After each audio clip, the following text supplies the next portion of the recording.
Call hello, Yemi Howell Shimmy Shah by Shimmer Kakradash, double honors to the apostles and others of great millstone, rule well over the flock. Shalom, my salutations to you brothers out here, presenting words of truth and sincerity or upon mouth. Let's get into it. This video is going to be titled, Nobody Better Say Shh. All right, nobody better say nothing. All right, now, this is a video that was shot, I don't know, last week. It was filmed in the U.S. I don't know where exactly yet. I don't know if they got some information here. So basically it was like a Rodney King type of scenario. Police brutality being filmed. They don't know. When they don't know they being filmed, they do what they want to do. They do what they can do. They do what they gotta do. They do whatever they want to do, really. They could take their hatred out on you from the 5th, 4th grade. They could see a op from, they could treat the civilians like ops, man. So obviously, there's forms of detaining somebody, and then there's just brutality. And that's all that was going on. That's all you see in the video of a few, thugs in uniform just go around, be able to brutalize and beat down, is make a victim out of anybody they choose. And they got the state with them. They got the law on their side. What they don't have on their side is the citizens that's recording. And all it takes is one cell phone to record now.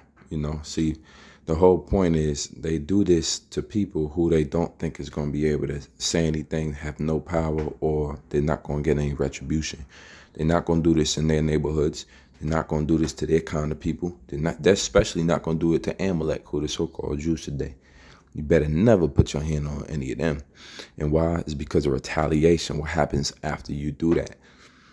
All right. When somebody could get your job and have your job, well, that means they got enough power and then you're going to think twice about what you're doing. But if you think you're going to get away with it amongst the people who really don't have no power, then they got away with it. And the people who don't have power, who police constantly and consistently abuse their power with, is Israelites. More proof that you are the Israelites, you Negroes, you Latinos, and Native Americans, the projects, the hoods, the ghettos across America. We the ones who Esau can completely brutalize in any position. Now, this is just police brutality. What about Congress brutality? What would that look like? It's not going to be physically. It's not going to be hands put on you, but it might be a different type where you lose your, where you end up, the end result is you losing your job. The end result, what about judge brutality? There's a case in which Pennsylvania just wrapped up. The judge owes, I think, $50 million or even more $1 million.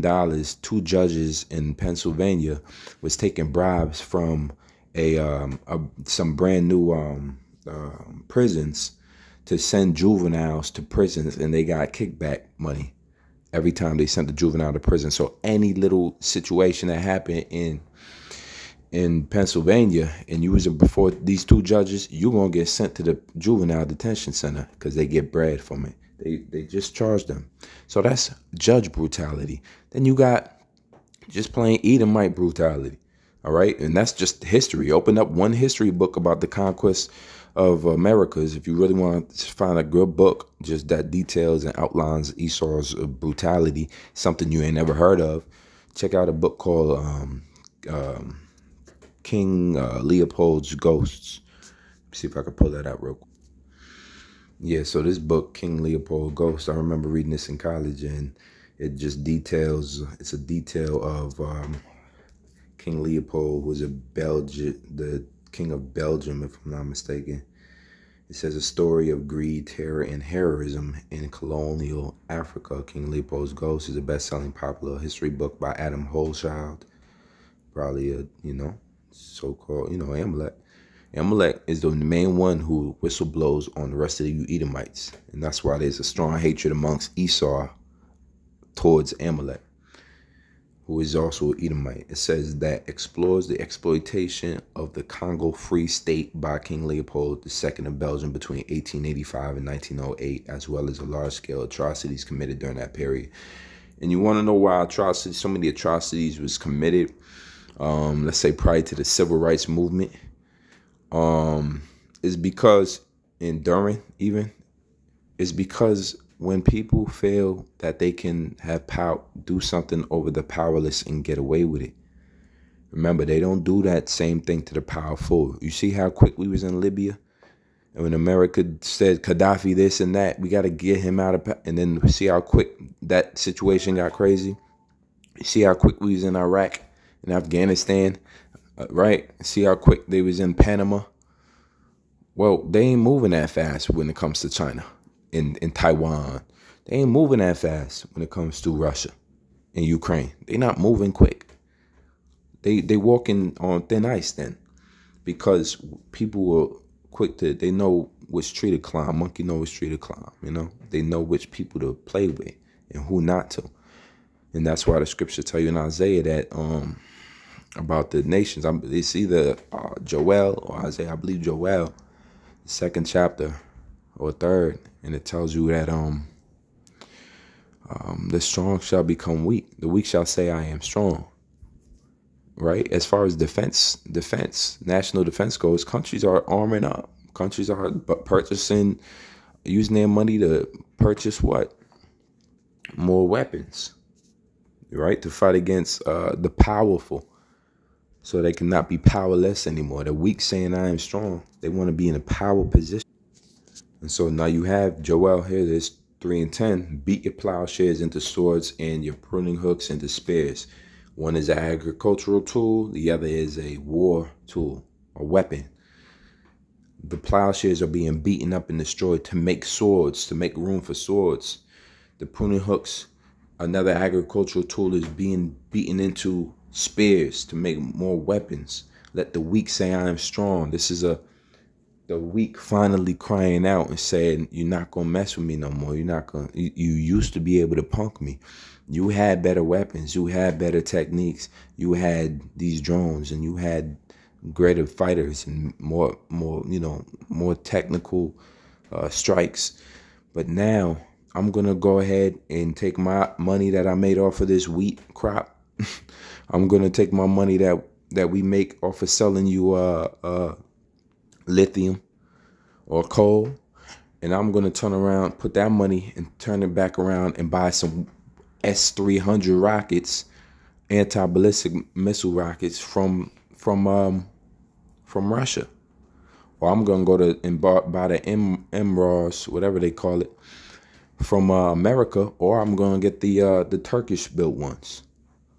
And so these nations can now capitalize off of this world weapons trade, this highly lucrative weapons trade, and purchase these new artillery to defend themselves.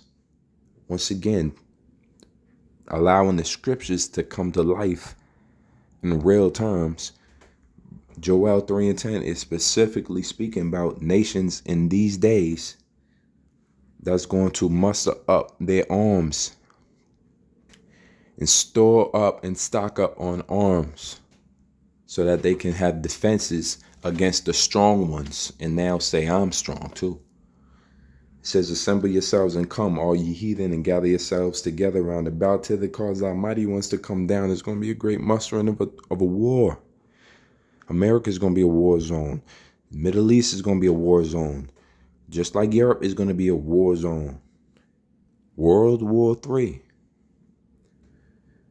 And for us, it's just such a new concept, like a world war. What do you mean? Your grandparents remember World War II, or let's say your great-grandparents. Your grandparents probably do remember World War II if they still alive. Some of them was born in the 40s, some of them was born in the 30s. And so for us, it's this strange concept of all the armies coming together. We got so many peace talks. We got so many, we got TikTok. We got all these funny little videos, why go to war? But the Most High is the one that authorizes and signs off and mustereth and puts in the minds of these leaders to press the button, man. He put it in the mind of Russia. In Ezekiel, it tells you he put hooks back in their jaws and turn them back. The bear, who's the bear? That's Russia. In secular modern history, in modern day, they'll consider Russia the bear. And in the scriptures, it tell you the bear. In Ezekiel 38, it says, and I will turn back thee I will turn thee back and put hooks into thy jaws, and I will bring thee forth in all thine army and horses and horsemen. This is the Lord mustering the host of warriors of a dormant warrior like Russia, like the Medes, chief prince of Tubal and Meshach, modern day Russians, and causing them to go into Crimea some 8 years ago, causing them 2022 to go into Ukraine, allowing these nations to get into war-ready mentality, right? Because there's a judgment to come to pass. It all is ushering in the prophecy, which is the Lord having a day which is allotted for his people and the nations to be judged. And he said he will plead with them by fire. So the fire has to consume these lands. The fire is that ultimate cleansing agent that consumes all of these armies. And the Most High is the one that brought them to this land to be consumed. So now he can be called the King of Terrors again. He can be called Alashajah, the great, terrible, demon-like power. He's going to regain fear of all men when he brings and authorizes for the death of all of these nations by way of World War III, which his prophets have been prophesying of for the last 20, 30, 40 years here in America. Prophesying of a lake of fire here in America, and that it's actually going to happen. And now you see it manifesting. You see them moving full speed ahead. Why? Because Revelation 12:12, therefore rejoice ye heavens, and ye that dwell in them. Woe to the inhabitants of the earth and of the sea. The sea in Revelation is allegorically the people. So woe meaning destruction, devastation, turmoil, anguish, pain. Remember what it said in Lamentation, or in I forget what book, Lamentations, I believe. Said it was written, what was written therein was Lamentations, mourning and woe. That's Ezekiel, 2nd chapter, if I'm not mistaken, at the end. Lamentations and woe. In mourning, a lamentation is a funeral song. There's death that is broadcasted throughout this earth, and I guess people click off of these videos because it's just way too much for them to handle as long as you're living in a docile state of mind. If you can't accept what the Bible is saying and how it's warning you to turn back and get right, there's an outlet for you here, right? When your phone is on E, and you got 2% left, you're just looking for an outlet. You ain't worried about the TikTok. You ain't worried about the next video. You ain't worried about returning somebody to call. You're just looking for an outlet. And here it is. The Lord is telling us it's only 2% of the time left before I devastate this place with fire and brimstone, as in the days of Sodom and Gomorrah. And we over here as men who are learned that there's outlets, we looking for an outlet. We know how to plug the phone in and get that juice back. So here's the outlet, which is believing on his word. And you people are just walking around like, y'all worried that the phone is saying 2%. Y'all just angry that the phone saying 2% and not trying to catch no free outlet, free juice, and plug back in. Right? Woe to the inhabitants of the earth and of the sea, and because they're gonna be destroyed in it. The ones who don't return back to the Father, and he hasn't set them up to be a part of his elect, his remnant. Y'all are fuel for the fire now. It says, for the devil is come down unto you having great wrath. We know that a devil is a man. Okay, it's just a man. In Isaiah, it describes Satan as a he. The devil is a he. All right, the mysteries of iniquity doth already work until he that letteth will not let, right? And to showing you that there's a revealing of a people. All right, mystery. It's a mystery of who these people are. One of the tricks that, in the world, they tell you the best, greatest trick the devil ever pulled is making people believe he don't exist. Well, a part of that don't exist factor is to say that he's somewhere under the earth with a pitchfork and in a red bodysuit with horns on his head. See, this allegory is deep into the cerebrals, into the interior of your mind and your subconscious, in which you are still 2022, or no matter how many years after you've been a child, still referring to the devil as some red demonic entity that dwells in the subterranean of the earth. When will you get out of that spell? You know, how long will you be tripped up over that little stumbling block?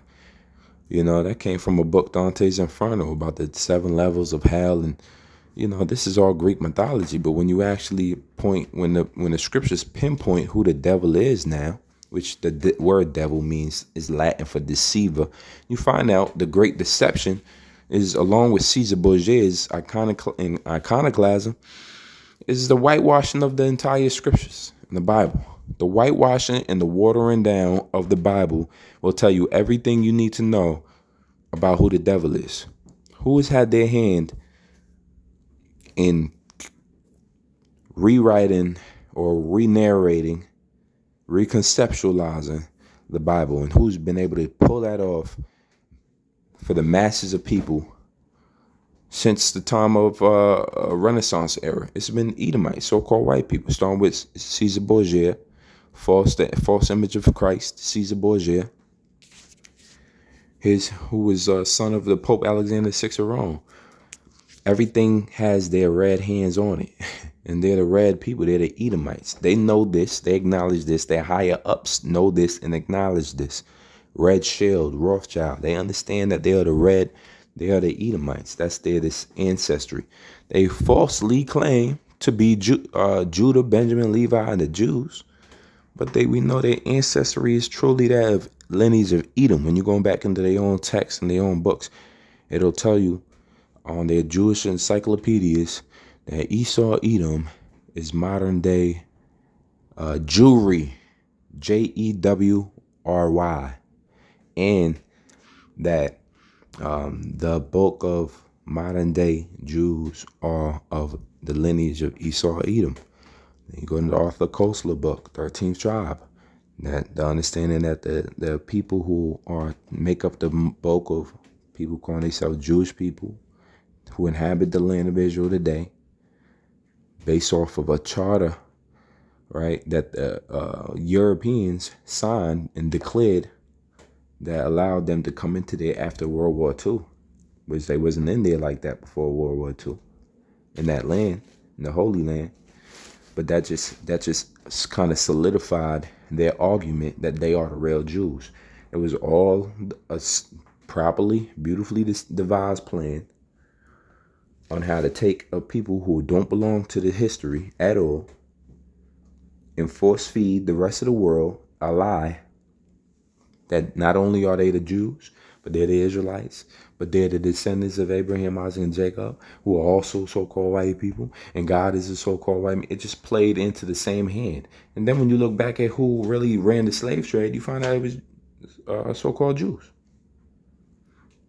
Aaron Lopez, richest man from Rhode Island. This is a northern state where they said slavery didn't. They were anti-slavery in the North, right? Rhode Island, the richest man in Rhode Island during the time of, I believe, George Washington, forget which president was ruling at that time. Late 17, mid 1700s was Aaron Lopez, a so-called Jew, who spoke to the president, and the president would quote this man. And so, the real history. The real true history, when it gets illuminated, it produces a victim. I mean, it produces a guilty, a criminal. When you open up the textbooks and you read about how Esau, Edom would be in the last days, and how Jacob is the end, Esau is the end, and Jacob is the beginning, he that followeth. You understand history now. And you understand that these people have to rule up into a point of time in which the Lord going to cut them off, and then he's going to bless us with the everlasting kingdom. It's all here. It says, for the devil is come down unto you, having great wrath. Now you can see that, oh, the devil isn't this red man in a suit. Cool. Next step is to find out why he's Esau Edom and who he is, and acknowledge that. Also acknowledging that you're an Israelite. if you have the lineage of Negroes in America or Latinos in America, or so-called West Indians, Puerto Ricans, Dominicans, Cubans, all the way to South and Central America, Brazilians, and African Americans and Native Americans and so-called, these people are the true descendants. And how do we get over here? Fleeing persecution. That's how the 10 tribes came over here. And the rest of the tribes came over here by captivity. 70 AD, the conquest, one of the first, right? Some call it Roman Jewish wars. And it ended up that General Vespasian and Titus, Flavian dynasty, moved on in on Jerusalem and got us out of there. And the Lord referred to that time frame before he died. He passed. He prophesied of that and saying that there shall be not left one stone. Right. And that, you know, this enemy moving in like a flood, man. That was prophesied by Yahushua 70 AD. And furthermore, Jake fled into the interiors of Africa and then pursued a living in West Africa until the rest of Deuteronomy 28:68 came to pass, which was that we would go by ships. We would be sent as bond men and bond women, serve our enemies, but we would be taken in ships. And those slave ships was created to bring us over here to the Americas, and here we are. It's not no big, great, hard to find and hard, no proof having. What do you do with a ship after 400 years? What do? You reuse the wood after it's been abolished. If your brand new business have been abolished, you either burn what the left product left, or you sell it, or you get rid of it. So they're talking about how there's no slave ships, so we didn't go into slavery. Well, this is Jake once again jumping into another ideology. You can't be like Jake. Scriptures tell you not to be like your fathers who in the wilderness scoffed and mocked. Scripture tell you not to be like those of your ancestors who were proud in heart and stiff-necked and haughty. Just because another Jake is doing something doesn't give you the right to, the right to follow him, and we are sheep. We are going to be led. The righteous sheep are led just like the wicked sheep are led. The deceiver and the deceiver are his. However, the blind follow the blind, and both of them shall fall into a ditch. There's a shepherd that is right, and there's a shepherd that is true and holy, and there's a opposite, false shepherd, false pastor, false priest, false prophet that will lead you into darkness. And he's coming in the form of being a shepherd too.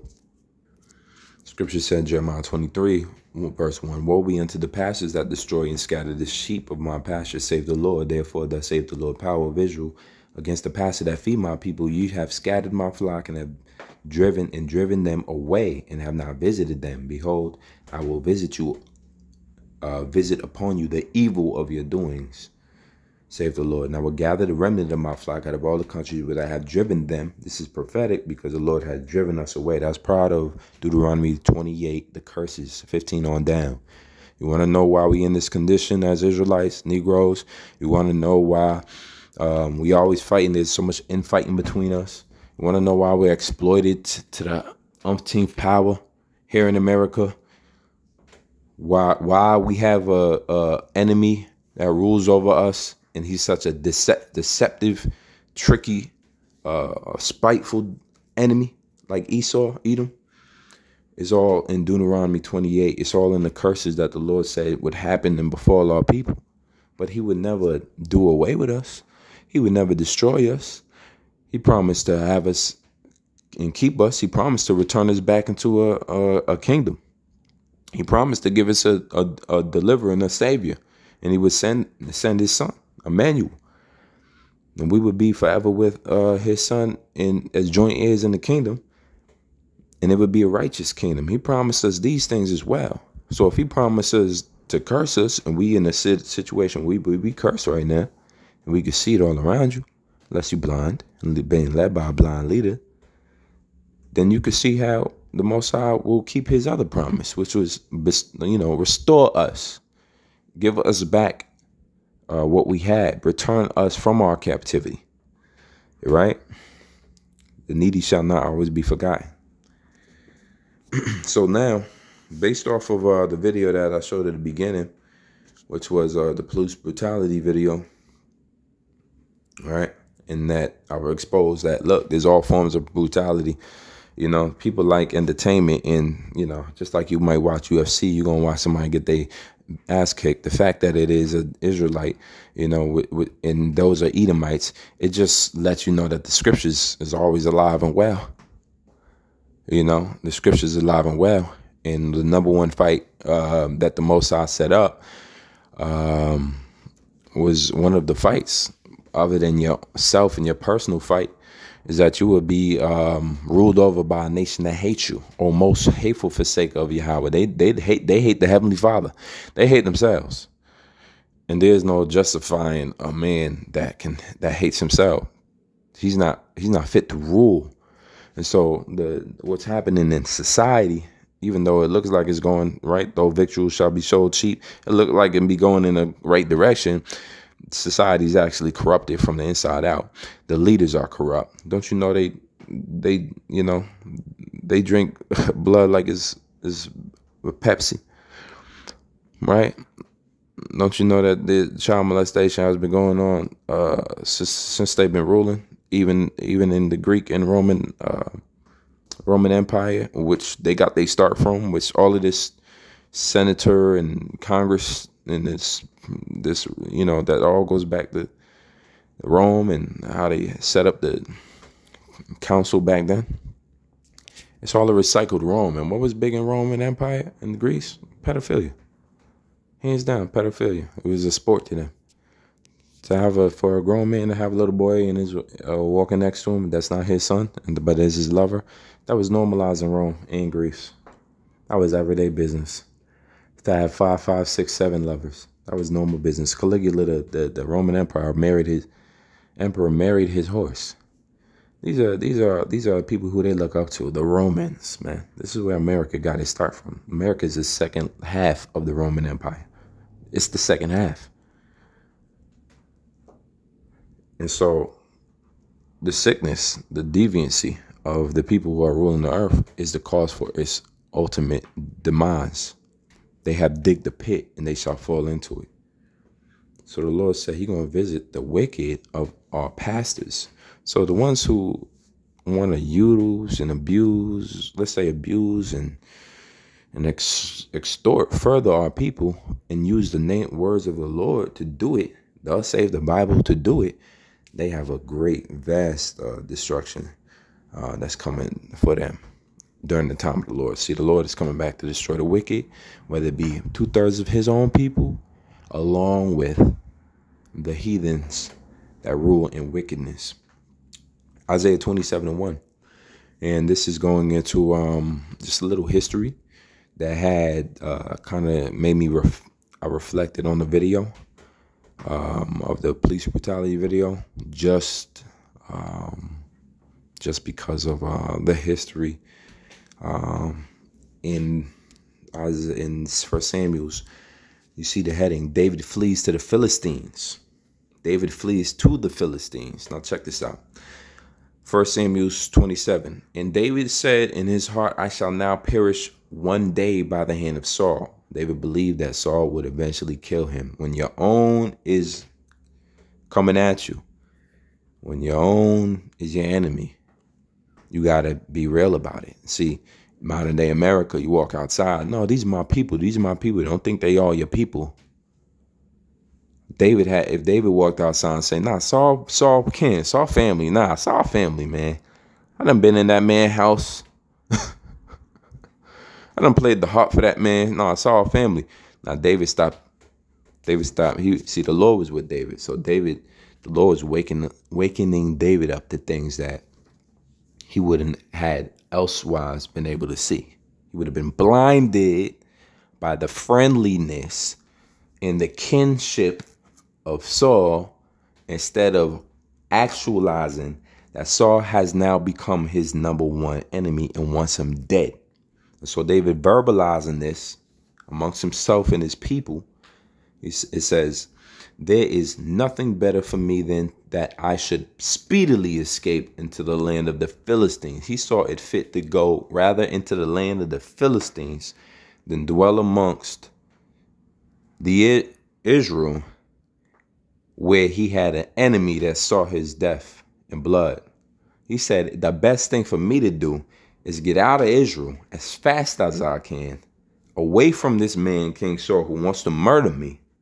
He had wisdom. He didn't say, if Saul wants me, he going to have to come get me. He didn't say that, man. He had wisdom far beyond what the average Negro these days. Because the average Negro won't even move. If somebody wants you dead in your own town, a Negro will grab a gun and say, I wish he would. David say, all right, let me get the hell out of here and move to the Philistine. And he did. And Saul shall despair of me to seek me anymore in any coast of Israel. So shall I escape out of his hand. He said, look, all I got to do is move far enough from Saul, and he's going to stop looking. Because that takes men, that takes time, that takes energy, that takes cost, that takes money to send men different foreign lands just to look for me, then kill me. Then set up an army. Like, he's going to stop looking for me if I just move away. That's wisdom. How often do Jakes practice that to this day? Just move away. Just go away. Just leave that person alone. It's as simple as that sometimes. Verse 2, and David arose and he passed over with 600 men that were with him unto Ashak, the son of Maach, king of Gad. So he took 600 of his men and left immediately and went to Achish, I might be pronouncing it wrong, the son of Moak, who is king of Goth. Now we're going to look up real quick what Goth is.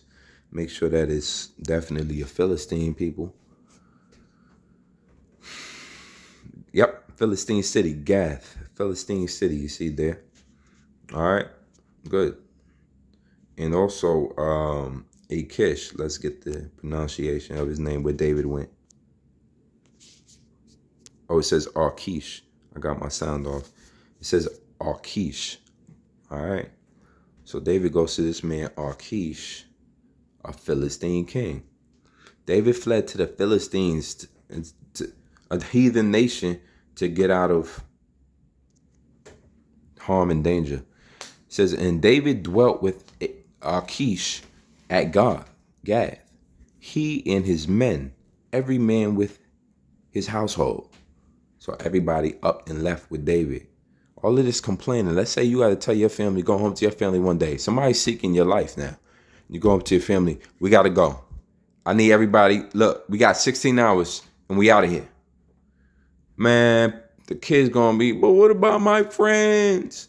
The wife going to be, I have a great job here. You're going to have to leave on your own. They ain't even with it like that no more. But at that time, he got over 600 men to get up and walk along with his household. Every man with his household, even David with his 2 wives.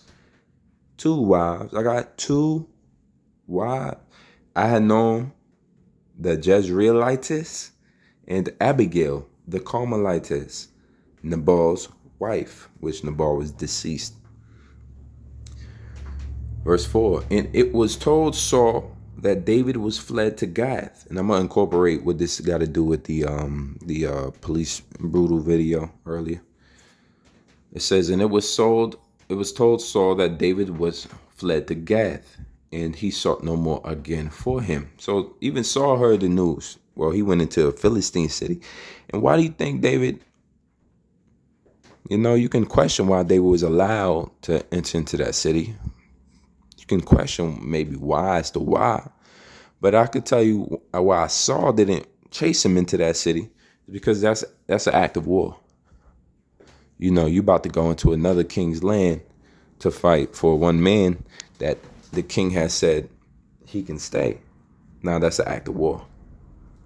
That's like coming after a foreign diplomat. America going to defend that man. He's over a citizen at that point. It says, and it was told Saul that David was fled into Gath, and he sought no more for him. And David said unto Achish,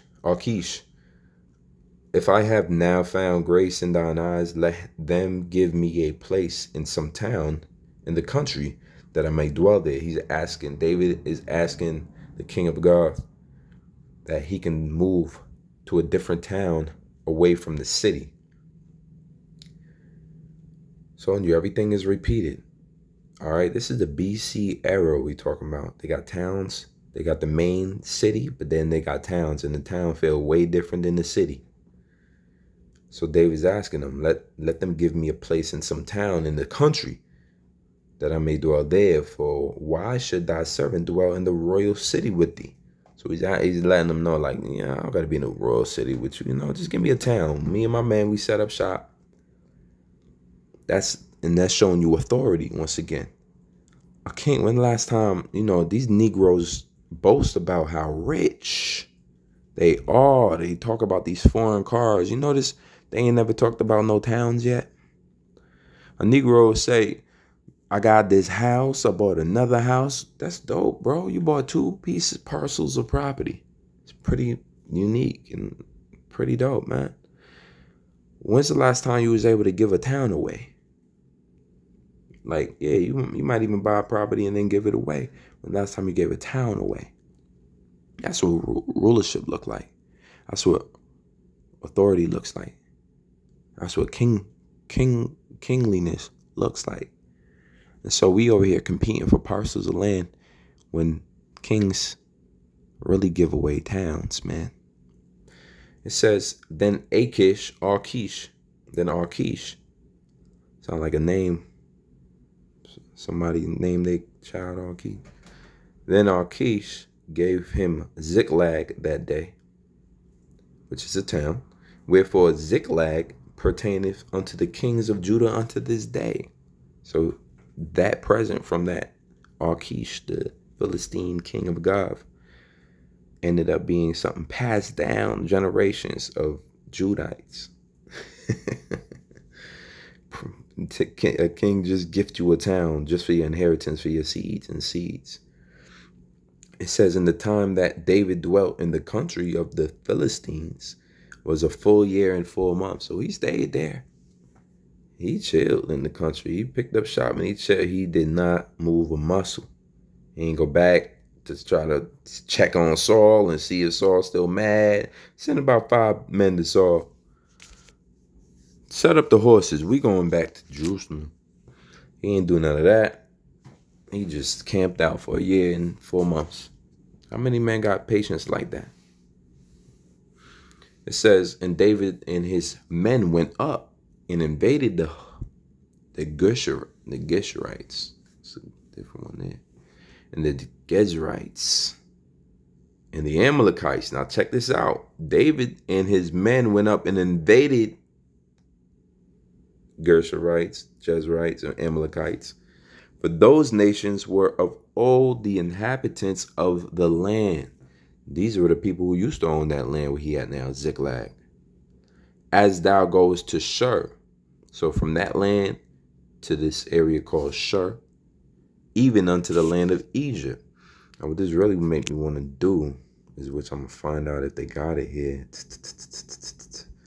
is pull up some of the maps, but they ain't really got the map I'm looking for. Let's see what this is. Some of the maps may even be on point.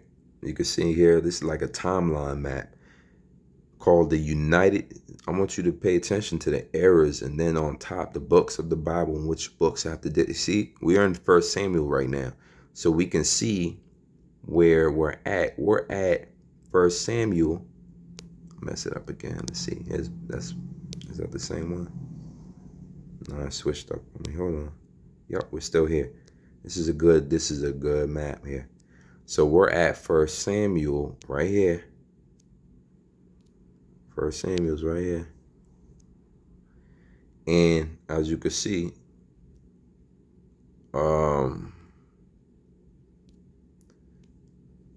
David comes in right here.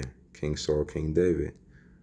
So King David was actually born around, or king, maybe born around 1100 BC. I'm sorry, 10, pretty much 1000 BC. King Saul. Okay, it begins David's rule at the end of King Saul. So David, this is not when he was born, but when he ruled. Because you see how it says 10:11, the end of King Saul, 10:11, the beginning of David. So 1000 BC. So look, we're in the 2000 era. We just hit 2000. We're only 22 years over 2000. Almost 3,000 years ago, King David was ruling. Now, like in this time, maybe 3,030 years ago, King David was ruling. You see? It just gives you a little, idea of how far away, how quick things are. We know that a day to the Lord is 1,000 years. To us. 3 days ago, King David. Come on, man. 3 days ago. You know people you met 3 days ago. You remember what you ate 3 days ago. At least for dinner.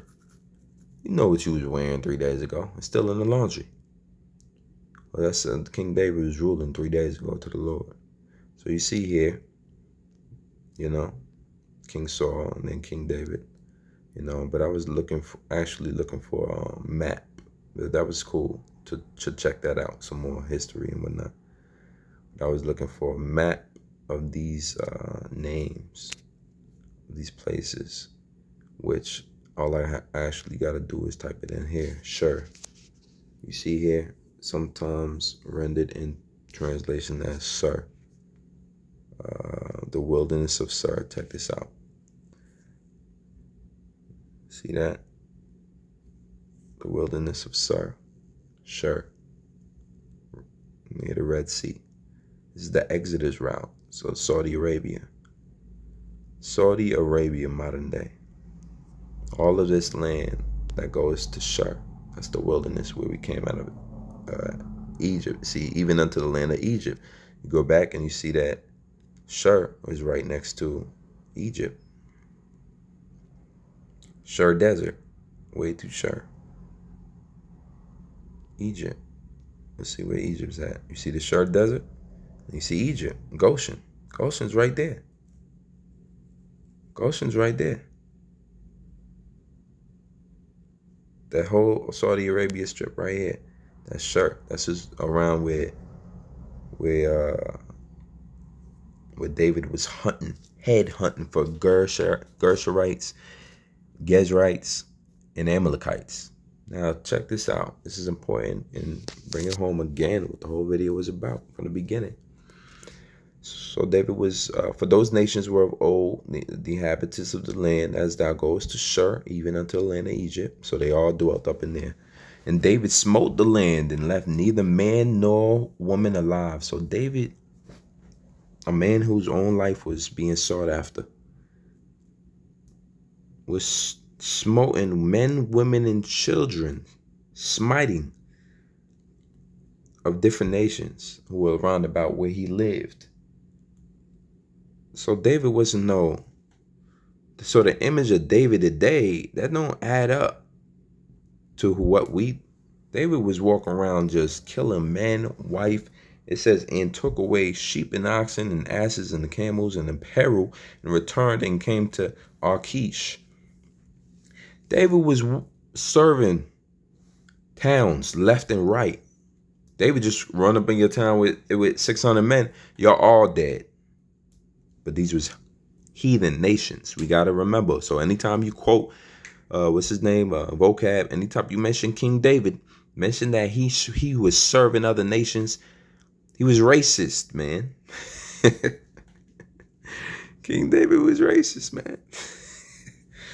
But he was serving other nations. He didn't do that to his own people, mind you.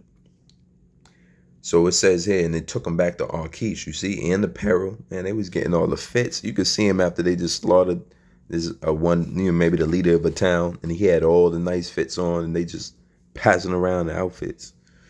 It says in return, then came to Achish, and Achish said, whither have ye made a road today? Like, where'd you go today, David? And David said, against the south of Judah, and against the south of the Jerahmeelites, and against the south of the Kenites. What do you notice right there? What do you notice about verse 8 in verse 10, the difference between them.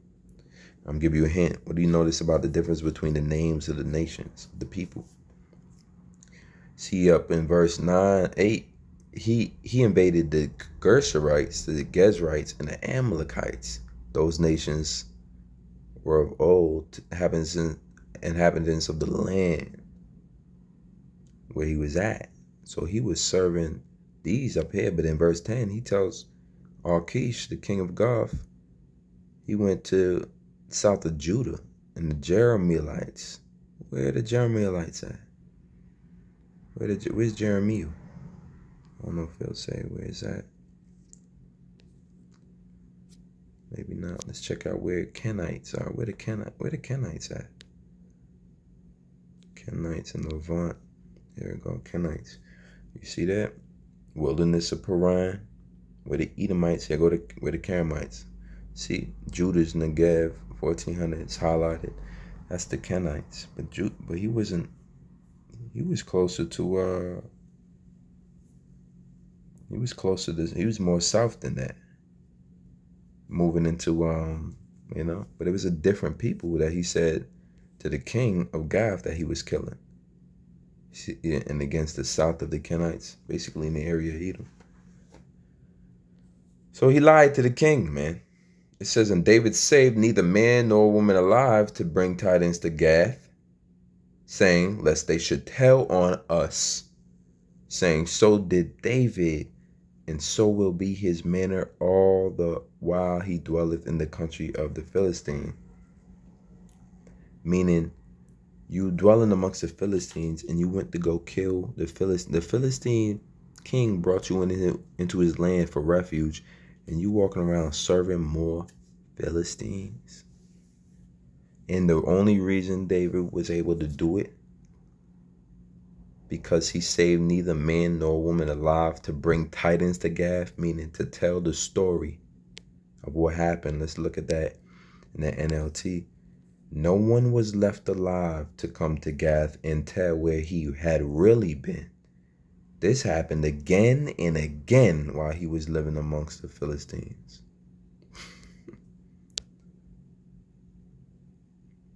Saying, so lest they be tell on us, saying, so did David's, and so will be his manner all the while he dwelleth, meaning he killed us, and he will keep killing and keep killing and keep killing. The way he came in and killed our families, he will kill everyone left in the Philistines. And there was no one, he never left nobody alive. So he could tell the king that he was in Judah when he wasn't. He could tell him that he was south of the Jeremielites where he wasn't. And he could tell him he was south of the Kenites where he wasn't. Because he was killing everybody alive where he really was. The next verse says, and Achish believed David, saying, he hath made his people Israel utterly to abhor him. So guess who really was David say he was killing to the king of Gath, a Philistine? He said he was killing other Israelites. South of Judah, south of the Jeremielites, south of the Kenites. This is where Israel was dwelling. He said to the king that he was killing other Israelites when he was really killing other Philistines.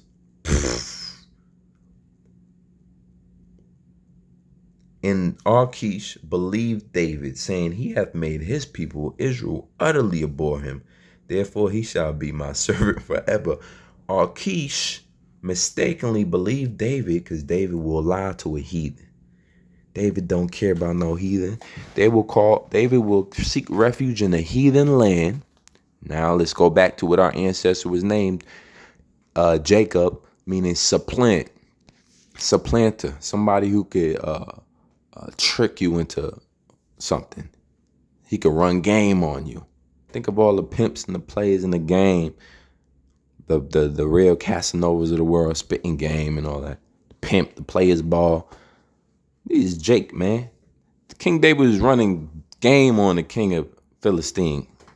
He said, look, let me in there. Let me in there. And let me get a country town, if you don't mind. I like to stay in the city, but I ain't going to really stay in the city with you. Let me get a country town. You know, one of them little town like Ziklag or something. Cool, we got Ziklag. Yeah, you may have Ziklag. Great. David get the Ziklag. He there for a year and 4 months. He like, They start running down on some of these Philistines, right? So David take his 600 men. He start going right up in the Philistine land. This is a good one. Killing man and wife, child. With the sword, edge of the sword, bloody bloodbath. Then you see them goats, grab them goats, now grab them oxen, now grab them sheep, grab them up, bring them back to Ziklag. Before I leave, let me get some of these nice robes. Oh, this nice right here. How you like this? Nice. This for you. This for you. Here. This for y'all. He had to feed his men. He had to give his men some. So he saw. And then when he came back with all these nice things, he made sure he stopped by the king of Gath one time. For the one time, stopped by the king of Gath and be like, yo, by the way, look what we just did. King of Gath said, yo, damn. That's a nice robe. Where you get that from? Oh, we just took down some Israelites south of, Kenite, some of them judgment like Israelites, man. He didn't call them lacking. Got their robes, got their stuff, killed everybody alive. It's a bloodbath. You ain't want to see it, King. King was like, damn, you did that? Wow, man. Okay, probably gave the king a few rings. Yeah, here you go. King's like, okay. He said, I'm going to have David as my servant forever. He killing his own. Oh, no wonder why the Israelites want to kill him. But David, supplanting the king the whole time, was really killing the Philistines, the king's own people. Knowing that if nobody's allowed to tell a story, you can get away with it. Bringing it all the way round about, all the way right back. If no one's alive to tell on the people on the police, if no one's around to tell on the police, they gonna kick down your door. If there's no such thing as a video camera or a cell phone camera or cameras or the police cameras, they kill you. These was the clansmen. See, Esau, Edom, he only can move subtle. He was a subtle beast of the field. In Genesis, the serpent was a subtle beast of the field. He was a man. But the only way Esau, Edom can operate in evil and wickedness is under the disguise that he's doing right. Under the disguise that it's good. He can't tell you about Epstein Island, man. That's really what he doing out here. He can't tell you about WikiLeaks, man. They can't tell you what the documents that they got on your people. They can't tell you what's really in the jump shot. They can't tell you what's really in the jump shot, man. It exposes their plan, man. They can't keep allowing the prophets of the Lord to be out here breaking down these scriptures and exposing them for who they are. It's starting to ruin on their plan. We starting to expose us a little too much. These niggas is being a problem. You know what I'm saying? That's how you start talking to each other right now. And I'm like, I'm gonna get you something about. I told you they knew something about these Israelites. They talking their mostly, Rothschild. Mr. Rothschild. Like Mr. Smithers used to talk to Mr. Burns on The Simpsons.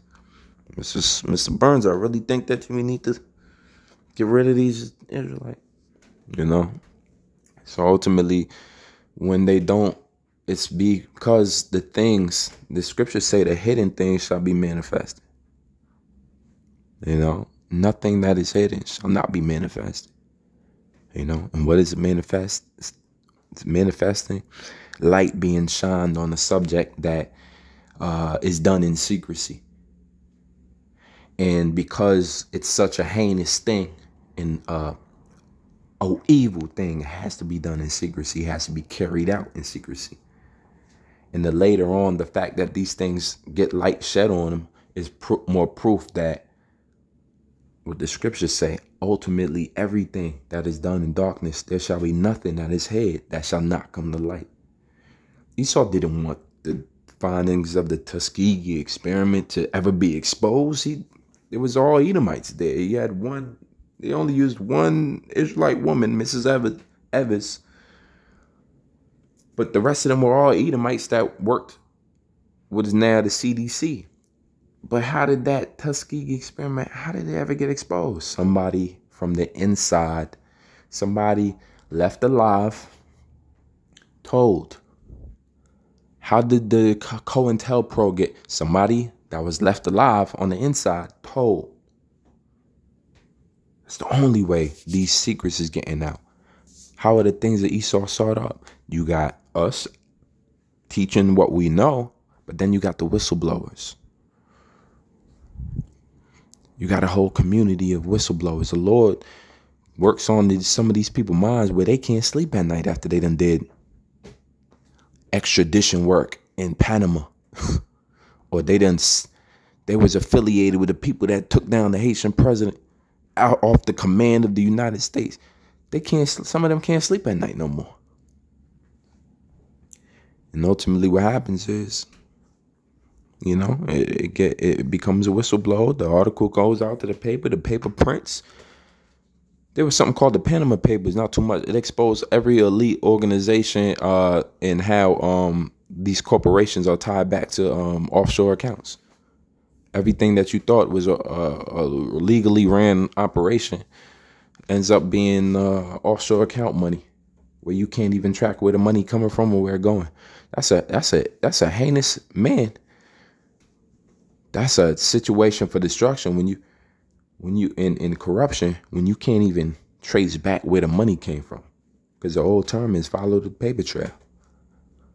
Well, hell, once they done canceled out where the money come from, now it could have came from Rothschild's damn self. You know, we don't care what position the person at. Where the money coming from? If you want to show flashy things and show how you got a Benz, riding in the Benz, and all these nice, somebody gonna eventually ask, how you get that? How you get that?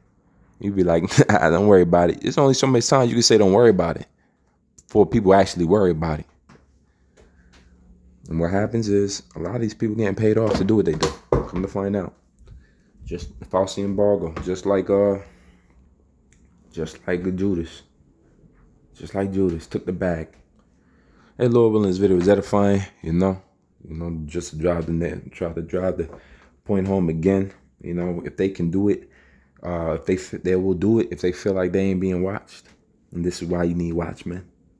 This is why the Lord set up watchmen, because they gotta be watched.